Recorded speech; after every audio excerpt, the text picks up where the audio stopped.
Bienvenidas, bienvenidos a un nuevo programa de inmigrantes en Navarra. Hoy vamos a conocer una historia muy dura, la historia de Carla y Wilfredo.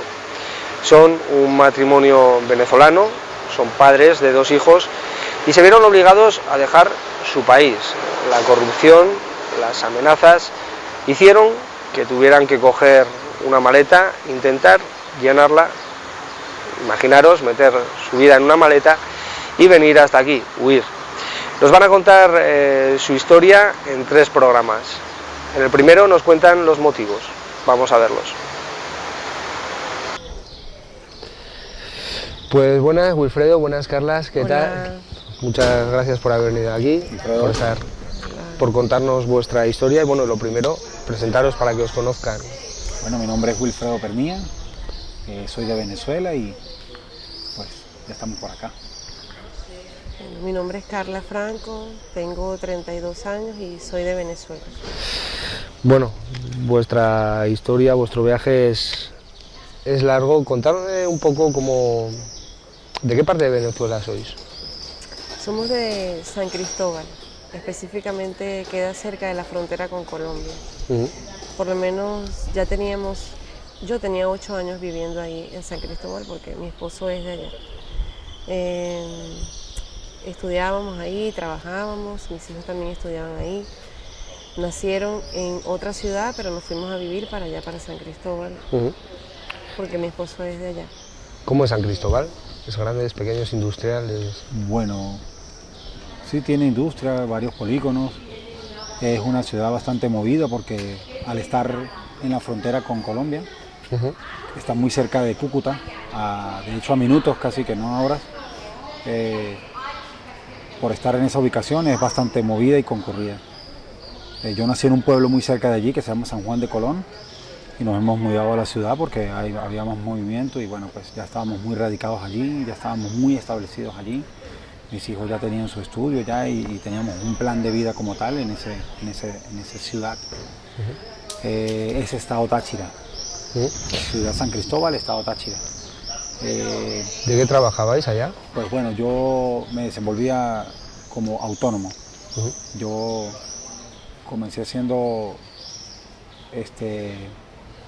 prestamista, esa labor de prestamista y bueno, pues tenía muchos años siendo eso, aunque después, bueno, cuando la economía de Venezuela comenzó a decaer, comencé a variar mucho de trabajo porque cuando la economía de los países cambian, pues por donde vayas, en la dirección que vayas, es muy difícil que cualquier trabajo autónomo te dé frutos.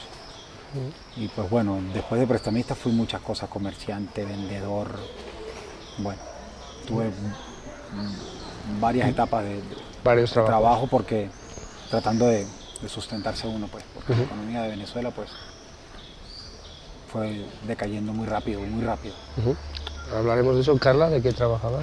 En un principio hacía cursos de gastronomía, de peluquería. Después siempre mi plan fue como tener yo mi propio negocio. Empecé a adquirir mis cosas, lo que era una silla de peluquería, un mobiliario, mi instrumental, todo ese tipo de cosas. Y lo tenía, de hecho ya lo tenía. Se me presentó la oportunidad, una persona me dio la confianza, me dio su local, empecé a trabajar ahí, ya tenía casi 1 año y medio trabajando en ese local. Y bien, de verdad que bien, tenía buena clientela, me iba bien, estaba cerca de mis hijos, de la escuela de mis hijos, estaba al pendiente de ellos. Y fue una etapa bonita también de aprendizaje, conocí mucha gente estando allí y adquirí mucha experiencia, en ese lugar adquirí mucha experiencia. Antes de eso había estudiado odontología, también había trabajado en consultorios odontológicos, pero las situaciones y todo eso también me hicieron cambiar tanto de ciudad, porque yo vivía en otro estado y después fue que me mudé al estado donde vive mi esposo. Y empecé con eso, pues, con lo de la peluquería, estilismo. Digamos que tenéis unos trabajos y la crisis os cambió un poco los planes, sí, las ideas. Sí, exactamente. ¿Cómo está Venezuela? Aquí es un país que se habla bastante, pero me parece que tampoco conocemos. Bueno, la economía de mi país está un poco, diríamos que por el piso. temas políticos, falta de ponerse de acuerdo, problemas con otros países,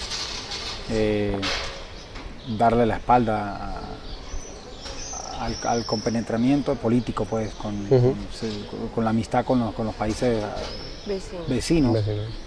Y pues bueno, a raíz de eso pues comienza a faltar la carencia de los productos básicos, de la cesta básica, para poder subsistir, pues. Y es muy difícil encontrarlos.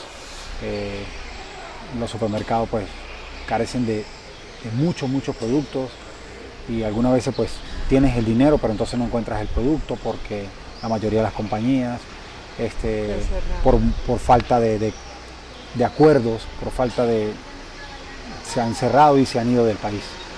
Y pues bueno, Venezuela pues hace tiempo estaba muy bien y pues ha cambiado al cabo de 10 años, creo que es mucho, 6 años, ha cambiado muy drásticamente, donde, bueno. O sea que, digamos, es un poco las malas relaciones políticas con otros estados lo que llevan a... Me parece que todo radica de ahí, señor Pedro. Sí, porque es una cosa... Venezuela es rica en materias como bastante petróleo, en materias básicas. ¿Tienes la misma opinión de sí, completamente. La situación? Desde mi punto de vista, realmente hay una crisis grave, tanto de alimentación como de medicinas, de desnutrición, sobre todo de niños. Yo que siempre me mantengo informada referente a eso. Todos los días veo las noticias donde los niños muriendo por desnutrición, ancianos muriendo porque no tienen un medicamento, porque no hay la manera, no hay la solución. Los doctores o los médicos están en los centros de salud, pero de brazos cruzados porque no hay insumos para poder atender a una persona, así sea algo básico como una simple cortada, no lo hay. Ahorita precisamente fundaciones que están en Venezuela, que no tienen nada que ver con el gobierno, están ayudando a traer de manera, por decirlo, clandestina, poder traer comida, poder traer suministros, para que esos niños no mueran. Fundaciones que se encargan de en una semana alimentar solamente a 40, 30 niños porque no les da la base para poder ayudarlos a todos. Entonces es una crisis realmente que es a nivel nacional, no es solamente en el estado de nosotros, a nivel nacional. Y que el gobierno mira esas cosas y no se conduele o no hace algo al respecto, porque muchos países también que saben, porque conocen de las noticias, se han ofrecido para ayudar con una ayuda monetaria, pues, y ellos no lo aceptan. No quieren aceptar que el país está pasando por una situación difícil. Muchas empresas básicas, petroleras, de aluminio, de diferentes tipos de materiales que hay en Venezuela, ya han cerrado y están en crisis, estarán trabajando en un 15, un 20%, porque no hay. Está grave, la situación en mi país está realmente grave. Y eso fue uno de los motivos por el cual nos vimos obligados a salir de allá, porque yo desde siempre, siempre he tenido eso de preocuparme por los demás, de ayudar a los demás. Y estaba en la escuela de mis hijos y era una escuela pública donde el gobierno en ese tiempo daba lo que era el comedor de la escuela para todos los niños porque era una escuela pública. Y había mucha mafia, mucho contrabando. La alimentación de los niños, los alimentos que llegaban de los niños, llegaba a una parte y lo demás lo desviaban para otro lado para venderlo.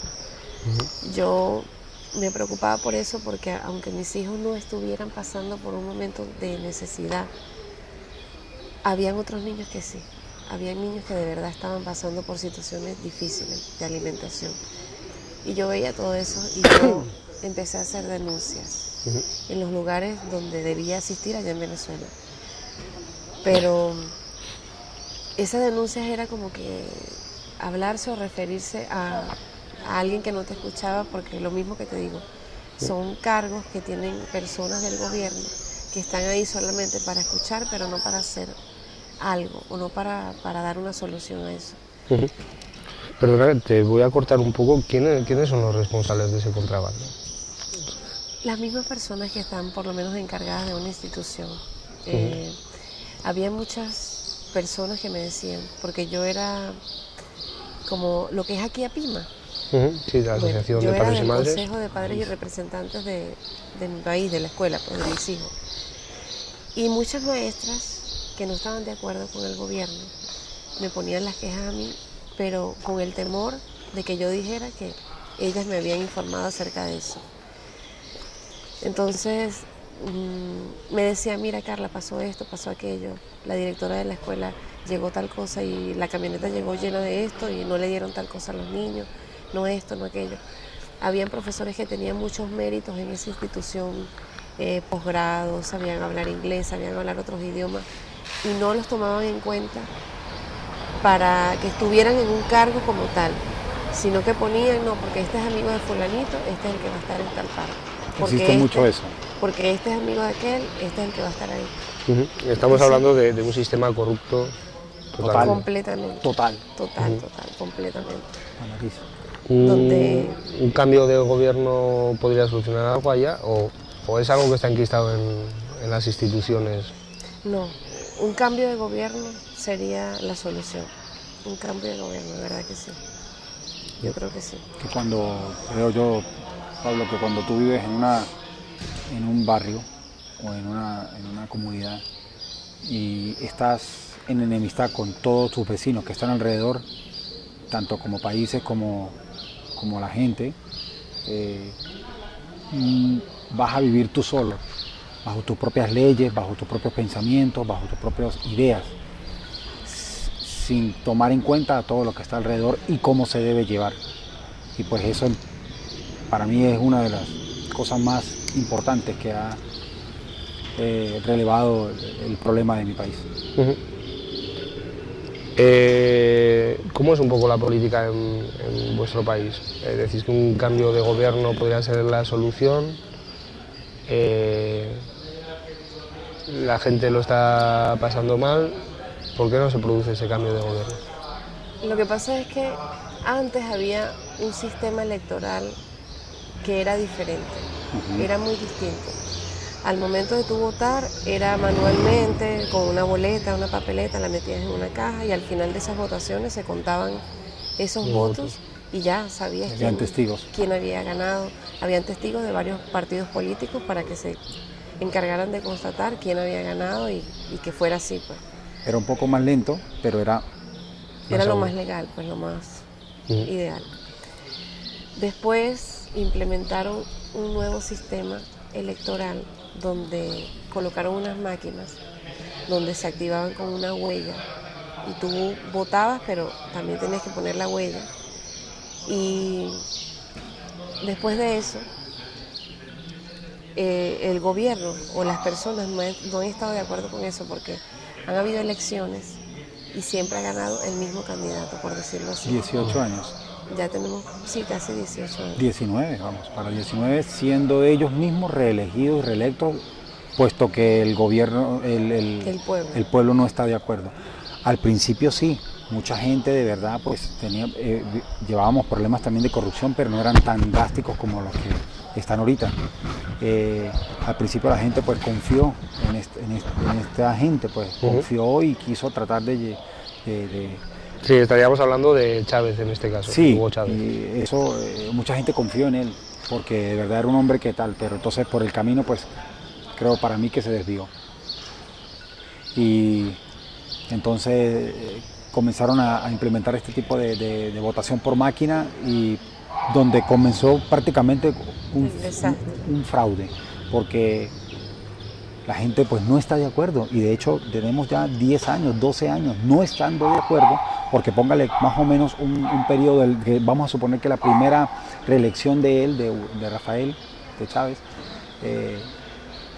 estuvo bien, y la gente lo apoyó. Entonces, eso eran 5 años. Bueno, póngale que llevamos 19 en esto, póngale que ya llevamos 12, 13 años que no estamos ya de acuerdo en cuanto a esto. Y todavía ellos siguen ganando. Entonces, no sé si es la abstención o no sé si es la trampa, y la palabra pues no sé si suena un poco, pero no sabemos realmente qué es, porque el pueblo ya está muy descontento y no encontramos la manera cómo resolver este problema por medio de democracia, no encontramos la manera. ¿No creéis que estaría siendo democrático? ¿Pensáis que hay trampa? No hay Exactamente, democracia, no hay porque si te pones a ver, hay mucha abstención, el pueblo tiene mucha abstención de acuerdo a lo que está ganando. Por ejemplo, aunque el sueldo mínimo no alcance para nada, es lo más seguro, por lo menos que tiene la gente en Venezuela, es lo más seguro. Y la gente tiene miedo a que así le guste o no le guste, no perder su trabajo o no perder, porque existe ese tipo de amenazas. En cuanto a que si estás o no de acuerdo con el gobierno y votas en contra de él, te vas a quedar sin tienes trabajo. tus consecuencias. Las obtendrás. Y llevamos muchos años viéndolas. Cambios de cargo, de altos a bajos, por descubrir ese tipo de situaciones. En cuanto al ciudadano no está de acuerdo, written in your tiny voice, telling me to come back home as if I had another choice. I was a believer in the bar back, baby. I was a believer in Rome. If she's not coming. Bueno, pues hasta aquí la primera parte de este programa de Inmigrantes en Navarra, en el que Carla y en el que Wilfredo nos cuentan su historia. Seguiremos conociéndola más a fondo en el próximo programa, la próxima semana. Nos vemos.